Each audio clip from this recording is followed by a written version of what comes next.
अभी उनकी लड़की चुनाव लड़ जाएगी तो विधायक बन जाएगी। इनकी क्या औकात है? पीड़िता की कुलदीप सिंह सेंगर लड़की विधायक चुनाव लड़ जाएगा। हाँ, जीत जाएगा। बुलाया था आपके ग्राउंड में, आज स्वामी साथ मौर्य, आपको याद होगा शायद, हेलीकॉप्टर से उतरा था यहीं काफिला आपके वसाह में। मैंने नहीं बुलाया था। हाँ। वो समाजवादी पार्टी विधानसभा अध्यक्ष रहे हम। हाँ। वो खुद ही अपने मन से आए थे, और बिना बुलाए आए हो, बिना कहे जा सकते हो। उनको मैंने बुलाया नहीं, तो अपने मन से आए थे। स्वामी साथ मौर्य अपने मन से आ गए थे। अपने मन से आए थे। ये तो लटकन थे। स्वामी क्या है? अरे बताया तो, स्वामी का मानसिक संतुलन ठीक नहीं है। हाँ। स्वामी क्या है? हनुमान जी सब कुछ हैं। नहीं, स्वामी मंत्री थे भाई। अरे होंगे मंत्री। जरूरत पड़ी तो ब्राह्मण समाज उतरेगा मैदान में। हम ब्राह्मण समाज, हम तो स्वयं उतर पड़ेंगे। कुलदीप सिंह सेंगर के हाँ बिल्कुल, पश्चिम उतरेंगे। नार्को टेस्ट नहीं कराएंगे तो। कुलदीप सिंह सेंगर की उम्र लगभग हमारे हिसाब से 50 के ऊपर रही होगी उस समय। इन आरोपिता की उम्र लगभग 18 साल दिखाई पड़ रही है। 3 गुने का अंतर है। यही सत्यनिष्ठा संदिग्ध हो रही है। एक बयान आ रहा है, स्वामी प्रसाद मौर्य ने कहा जैसे हनुमान जी जो पृथ्वी पर पैदा हुए थे, उन्होंने अपने से कई गुना ज्यादा सूर्य को निगल लिया था, लेकिन नरेंद्र मोदी ने तो हनुमान जी को ही हवा में उड़ा दिया। तो महाबली कौन, हनुमान जी या नरेंद्र मोदी? स्वामी प्रसाद मौर्य के इस बयान पर हम प्रतिक्रिया लेंगे आलू महाराज की, कि आखिर इनकी प्रतिक्रिया क्या होगी, क्या कहेंगे इस पर? सबसे पहले आपके चैनल में धन्यवाद देता हूँ। महावीर बिनवो हनुमाना, राम नाम जस जाय बखाना। हनुमान जी पे टिप्पणी करने वाला व्यक्ति मानसिक संतुलन उसका बिगड़ा हुआ है, या तो उसका पूर्ण रूप से दिमाग काम नहीं कर रहा है। हनुमान जी अजर और अमर हैं, और कलयुग के महारथ देवता हैं इस समय। इतने कहना है। नहीं तो क्या इनका वाजिब बयान था? इनको जो नरेंद्र मोदी, उन्होंने कहा कि नरेंद्र मोदी महाबली हैं कि हनुमान जी महाबली हैं, कहना क्या चाह रहे हैं स्वामी प्रसाद मौर्य के बारे में आप? उनका मानसिक संतुलन ठीक नहीं है।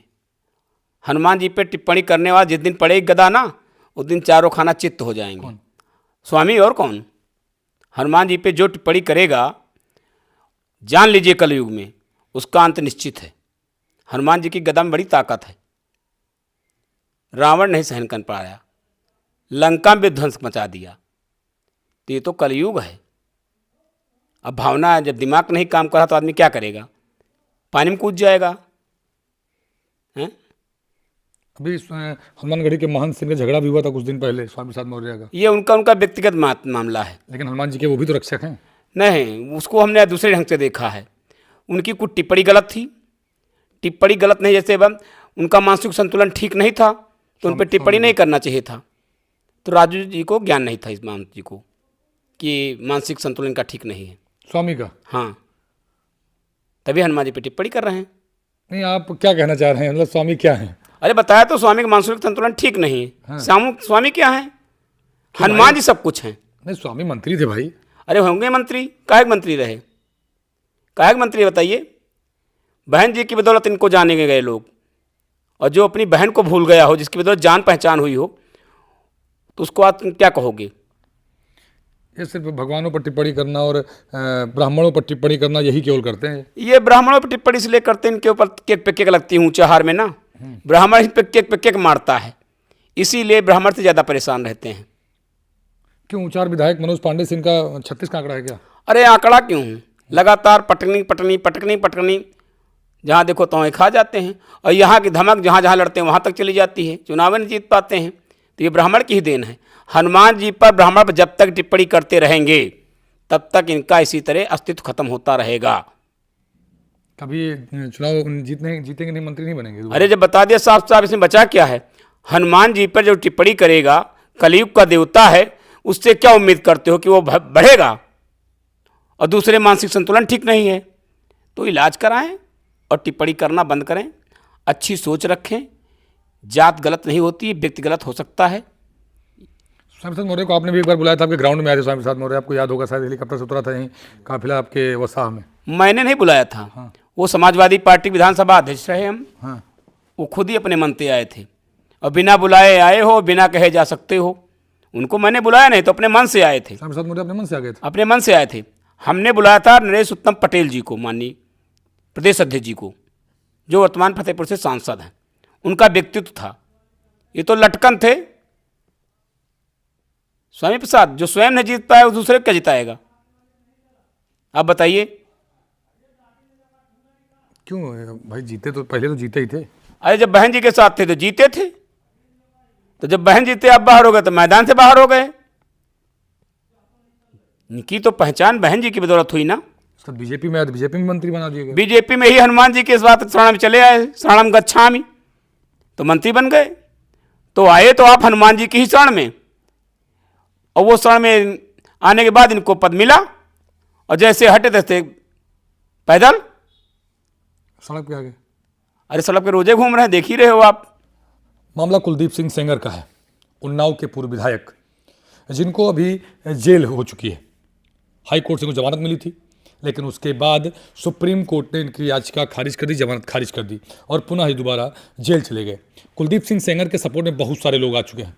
ब्राह्मण समाज भी कुलदीप सिंह सेंगर के समर्थन में आ चुका है। उसका कहना है कि कुलदीप सिंह सेंगर निर्दोष हैं। श्री कुलदीप सिंह सेंगर के ऊपर जो आरोप लगा, और मैं जो देख रहा हूँ मीडिया से लेके और तमाम तरीके से तमाम जगह सुन रहा हूँ, मैं सम्मानित माननीय उच्च न्यायालय सुप्रीम कोर्ट जी से आग्रह करता हूँ कि इसमें पारदर्शिता की तरह तत्काल ऐसा निर्णय हो जाए, उसका दूध पानी का पानी बाहर हो जाए। दूसरी बात, जो घटना बताई जा रही है, कुलदीप सिंह सेंगर की उम्र लगभग हमारे हिसाब से 50 के ऊपर रही होगी उस समय। इन आरोपिता की उम्र लगभग 18 साल दिखाई पड़ रही है। 3 गुने का अंतर है। यही सत्यनिष्ठा संदिग्ध हो रही है आरोपिता के और सुनील सिंह सेंगर के बीच की, कुलदीप सिंह सेंगर के बीच की। हम इनके पक्षधर नहीं हैं, हम पक्षधर इस बात के हैं अन्याय न हो। 7 बार का विधायक और 7 बार को चुना हुआ जनप्रतिनिधि है। लोग आएंगे जाएंगे, तो ये जो आरोप लगाया है महिला ने, इसको अगर ये सच स्वयं ईमानदार है, स्वयं इसके साथ घटना घटी है, तो इसको लिखित रूप में दे देना चाहिए। वो कुलदीप सिंह तैयार है, पीछे हट रहे हैं, हम नार्को टेस्ट नहीं करवाएंगे हम। हाँ, तो यही इनकी सत्यनिष्ठा बिल्कुल साहब। सुनील सिंह सेंगर को तत्काल रिहा कर देना चाहिए जब तक वो नार्को टेस्ट नहीं कराती हैं। चूंकि कुलदीप के पूरा परिवार, कुलदीप कह रहा है, स्वराज सेंगर कह रहे हैं, कुलदीप की बेटी, कि हमारे पिता नार्को टेस्ट करवाने के लिए तैयार है, कुलदीप सिंह सेंगर, लेकिन जो पीड़िता वो कह रही नार्को टेस्ट करवाए नहीं करेंगे। उसका परिवार कह रहा है कि नार्को टेस्ट करवाएंगे नहीं। माननीय सुप्रीम कोर्ट जी को इस पर निर्णय लेना चाहिए, और नार्को टेस्ट नहीं कराती पीड़िता, तो सुनील सिंह सेंगर को तत्काल कुलदीप सिंह सेंगर को रिहा कर देना चाहिए। चूंकि उससे सत्य कहीं क्या इसको डर है क्या पीड़िता को कि हमारा झूठ पर्दा खुल जाएगा?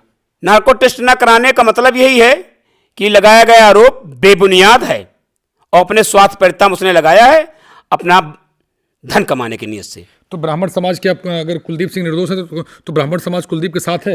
अरे ब्राह्मण समाज में सारा समाज खड़ा नजर आएगा। अन्याय के विरुद्ध हर व्यक्ति को खड़े होने की जिम्मेदारी है। ब्राह्मण समाज तो खड़ा ही रहेगा। ब्राह्मण सदैव अन्याय के खिलाफ लड़ा है, तो जरूरत पड़े तो लड़ेंगे इस पर। नार्को टेस्ट होना चाहिए। यदि नार्को टेस्ट में पारदर्शिता आती है, दोषी पाए जाते हैं कुलदीप सिंह सेंगर, तो इनको सजा तुरंत बोल देना चाहिए, और फिर पर सब लोगों को इनके विरुद्ध आवाज उठाना चाहिए। क्या आखिर इसको जमानत मिल गई थी हाई कोर्ट से, तो क्या अब सोशल मीडिया तय करेगा कि दोबारा इनकी याचिका रद्द हो या ना रद्द हो? नहीं, ना हम इसको हम तय कर सकते हैं, ना सोशल मीडिया तय कर सकता है। ये जज तय करेगा। ये जज तय करेगा, सुप्रीम कोर्ट निर्णय करेगा। लेकिन दबाव में आ गया, उसने कैंसिल कर दिया। नहीं, दबाव में उसको आना नहीं चाहिए ना, दबाव में आया है, नहीं तैयार हो तो उनको छोड़ देना चाहिए, और उसके खिलाफ कार्रवाई होना चाहिए पीड़िता के विरुद्ध। पीड़िता के वीडियो वायरल हो रहे हैं, कहीं सैनिक के साथ वो घूम रही है, कहीं पुलिस वाले के साथ घूम रही है, उसकी फोटो वीडियो वायरल हो रही है बराबर लगातार। सारे वीडियो को देखने से स्पष्ट होता है कि पीड़िता जो है बेबुनियाद तरीके से आरोप लगाया, जानबूझ के उनको राजनीतिक फंसाया गया है, कुलदीप सिंह सेंगर को। और कुलदीप सिंह सेंगर निर्दोष हैं आज की डेट से देखते हुए। उनको केवल उनके राजनीतिक करियर को खराब करना, उनके परिवार को बर्बाद करना क्यों लिए चाहते हैं लोग? अब उनके परिवार को राजनीतिक नहीं भविष्य बर्बाद कर पाएंगे। अभी उनकी लड़की चुनाव लड़ जाएगी तो विधायक बन जाएगी, इनकी क्या औकात है? पीड़िता की कुलदीप सिंह सेंगर लड़की विधायक चुनाव लड़ जाएगा, हाँ जीत जाएगी। और मैं जानता हूं कि उत्तर प्रदेश सबसे ज्यादा जीतने वाले मतों से होगी वो, हाईएस्ट। हाईएस्ट। चूंकि स्वराज सेंगर बराबर लगातार लड़ रही है अपने पिता के लिए। नहीं, उसको लड़ना भी चाहिए, और इसने देर कर दिया लड़ने में। इसको बहुत पहले लड़ना चाहिए था, और इसके परिवार को सिर्फ एक ही चीज पे लड़ना चाहिए कि पीड़िता की या तो नार्को टेस्ट कराया जाए, और ये मेरे पिता दोषी पाए जाते हैं उसमें, तो इनको फांसी दे दी जाए, और यदि नहीं नार्को टेस्ट कराती तो उनको बाइज्जत बरी कर दिया जाए और केस को बंद कर दिया जाए। चूंकि एक जनप्रतिनिधि है, कई बार विधायक रहा है वो, उसके पास पहले भी ग्रामीण अंचल के चुनाव लड़ा है वो, छोटे से उठकर बड़ा हुआ है वो कैसे कर सकता है ऐसे? नहीं, बिल्कुल नहीं कर सकता है। राजनीति करने वाला व्यक्ति अपना सम्मान बचाने के लिए ऐसी होछी हरकत कभी नहीं करेगा, और वो भी आप बताया भी 3 गुना उम्र का फर्क है। तो ये तो जालसाजी की तरह से कुलदीप सिंह सेंगर को फंसाया गया है। कि जरूरत पड़ी तो ब्राह्मण समाज उतरेगा मैदान में। हम ब्राह्मण समाज हम तो स्वयं उतर पड़ेंगे कुलदीप सिंह सेंगर के हाँ बिल्कुल पश्चिम उतरेंगे, नार्को टेस्ट नहीं कराएंगे तो उतरना चाहिए। और इसकी लड़की को विधानसभा का चुनाव लड़ना चाहिए और आम जनमानस को उसको इतना जिता देना चाहिए कि कुलदीप सिंह सेंगर का इसका जीत का अंतर ही बता देगा कि वो निर्दोष हैं। बस चूंकि सुनने में आया कि आप लोग भी जाने वाले हैं, उन्नाव जाने वाले अरे थे। बिल्कुल सब कोई जाएगा, जाएगा क्यों नहीं, हम लोग भी जाएंगे। बात न्याय और अन्याय की है। इन वीडियो से तमाम तथ्यों को देखते हुए, पीड़िता की बातों को सुनते हुए नार्को टेस्ट ना कराना यह सच है कि इसके साथ अन्याय किया जा रहा है, विधायक के साथ। यह गलत बात है। इस पर गंभीरता से न्यायालय को निर्णय लेना चाहिए। क्या इसमें सरकार का भी हाथ है क्या कुलदीप सेंगर को फंसाने में? सरकार को भी अपनी तरफ से अपनी बात रखना चाहिए नार्को टेस्ट के लिए। अगर सरकार नार्को टेस्ट के लिए कह दे या अपना पक्ष रख दे, और रखना भी चाहिए, नहीं तो इस तरह तो हर जनप्रतिनिधि के खिलाफ लोग आरोप प्रत्यारोप लगाते रहेंगे। जब एक जनप्रतिनिधि ऐसे नहीं बचेगा तो जनता कैसे बचेगी? जनता बची कहाँ रहेगी? इस प्रकरण से तो तमाम लोग बेदाग बेचारे फंसा दिए जाएंगे। कब किसके ऊपर कौन आरोप लगा दे? ये तो अभी आप पर आरोप कोई लगा दे, क्या करोगे? आप बताते फिरे हम निर्दोष हैं, निर्दोष हैं, जेल के अंदर रहोगे। जेल के अंदर रहोगे। जैसे पूर्व मुख्यमंत्री नारायण दत्त तिवारी के लड़के वाले मामला आप देखे ही है, सुना ही है, चिल्लाते हैं नाय नाय, लेकिन जब नार्को टेस्ट हुआ, सिद्ध हुआ और उन्होंने स्वीकार किया लड़का कि हमने किया था गलत, हमने गलत किया था। तो इसी तरह यह भी प्रकरण है। इससे नार्को टेस्ट ना कराने का मतलब पीड़िता ब्लैकमेल कर रही है और समाज को बदनाम कर रही है। और जनप्रतिनिधियों को ऐसी महिलाओं के विरुद्ध तत्काल विधानसभा लोकसभा में आवाज उठानी चाहिए और नियम पारित करने चाहिए। और नियम पारित करना चाहिए कि अगर गलत नहीं, ये बलात्कार के मामलों में जब तक नार्को टेस्ट ना हो जाए तब तो जेल ही तब तक किसी भी मुलजिम को जेल न भेजा जाए। खुद अपने आप ये जो गलत कार्य होने बंद हो जाएंगे, झूठे आरोप लगने बंद हो जाएंगे। झूठा आरोप लगाने वाले के विरुद्ध FIR लिखा करके उसको आजीवन कारावास हो जाए। हम कहते हैं अपने आप व्यवस्था बदल जाएगी। सरकार की सत्यनिष्ठा ये संदिग्ध प्रतीत होती है। जब कानून बनाओ तो अच्छा बनाओ। निर्दोष के लिए मतलब निर्दोष जेल नहीं जाना चाहिए। आपने आरोप लगा दिया, उनको उठा के भेज दिया पुलिस ने अपना TRP बढ़ाने के लिए, तो इसमें कहीं ना कहीं पुलिस भी उसमें आ जाती है, इन्वॉल्व हो जाती है। तो पारदर्शिता तरीके हर चाहे जिसके ऊपर बलात्कार का मुकदमा लिखा जाए उसका नार्को टेस्ट होना जरूरी है पीड़िता का। और नार्को टेस्ट में होता है तो उस व्यक्ति को फांसी की सजा दे देना चाहिए तुरंत। ये आलू महाराज थे और आलू महाराज समर्थन में है कुलदीप सिंह सेंगर के उस बयान पर। कुलदीप सिंह सेंगर ने कहा था और कुलदीप सिंह सेंगर की बेटी ने कहा था कि हम नार्को टेस्ट करवाने के लिए तैयार हैं और वो जो पीड़िता महिला है वो भी नार्को टेस्ट करवाए। नार्को टेस्ट करवाएंगे तो फिर दूध का दूध और पानी का पानी हो जाएगा। यही बात कहना है आलू महाराज के भी। आलू महाराज भी नार्को टेस्ट के समर्थन में हैं। फिलहाल आप लोग की राय क्या है? क्या वास्तव में कुलदीप सिंह सेंगर का नार्को टेस्ट होना चाहिए, उस पीड़िता का नार्को टेस्ट होना चाहिए, जिससे सच्चाई सामने आ सके? लगातार लगभग 2-3 महीने से एक प्रकरण बहुत गंभीर रूप ले रखा है। उन्नाव का जब से जमानत हुई थी कुलदीप सिंह सेंगर को, उसके बाद से लगातार जो कहानियाँ रची जा रही हैं, जो गढ़ी जा रही हैं, जो लगातार राजनीतिक षड्यंत्र हो रहे हैं, उससे छुटकारा मिलेगा और ये चीज़ जो हो रही है ये होना बंद हो जाएगी। फिलहाल आप लोग क्या चाहते हैं?